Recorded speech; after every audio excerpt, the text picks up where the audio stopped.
To keep show quality hair coats on my horses, I use Weaver Leather's heavy turnout blanket.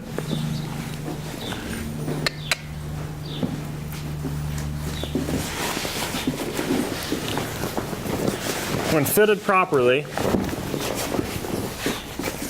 the blanket should cover the point of the horse's shoulder,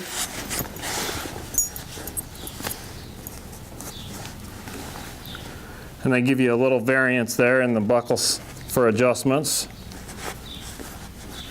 so that your size doesn't have to be exact.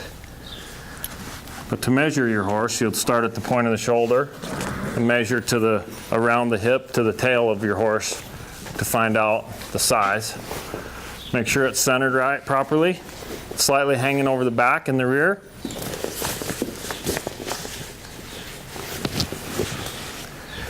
Your leg straps. We've got an elastic strap to go around each back leg that are also adjustable.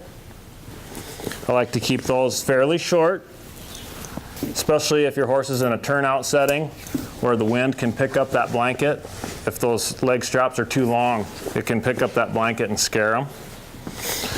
Then your belly straps, always make sure that the straps stay flat and that they cross underneath the horse's belly.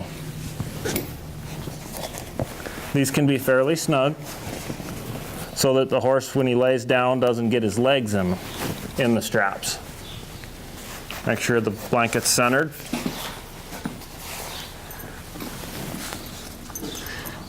These blankets are meant to be used in a stable setting or in a turnout environment. There again, if it's rainy and cold where you live, you don't want to use just a stable blanket or sheet that aren't as waterproof as, say, this turnout blanket is. And even then, if your horses are under extreme conditions, just because it says that the blanket's waterproof doesn't mean that you should leave it on them out there in the cold when they're wet. To ensure a proper fit, you can measure your horse before you buy your blanket, starting at the center of the horse's chest with a tape measure all the way around to the tail of the horse. This is not exact. The blankets come in sizes in 2-inch increments, so round up so that you can ensure the closest fit for your horse.